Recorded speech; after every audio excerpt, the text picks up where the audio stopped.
जय श्री श्याम प्यारे बच्चों।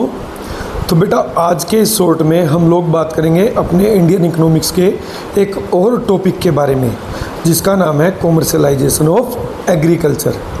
तो देखिए आप सब ने पढ़ लिया होगा कि जब ब्रिटिश हमारे देश पर रूल करने आए थे तो बेटा उस टाइम पर ब्रिटिश इंडस्ट्रीज वो पीक पर थी, स्पेशली टेक्सटाइल इंडस्ट्रीज में, जिसके लिए उनको रॉ मटेरियल की आवश्यकता थी।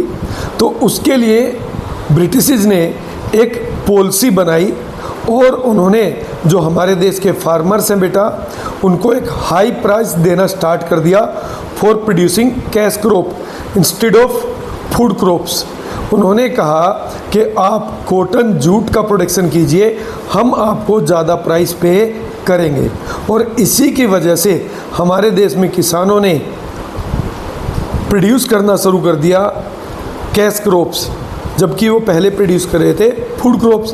फूड क्रॉप्स बेसिकली बेटा उनकी जो बेसिक नीड्स है, उनकी फैमिली की जो बेसिक नीड्स है उसको फुलफ़िल करने में हेल्प कर रहा था।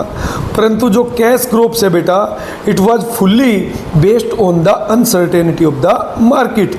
अब उनको अपने कॉटन को, जूट को मार्केट में ले जाना पड़ता था और उसको बेचकर जो कैश मिलता था उसके बदले वो अब फूड क्रॉप्स परचेज करते थे।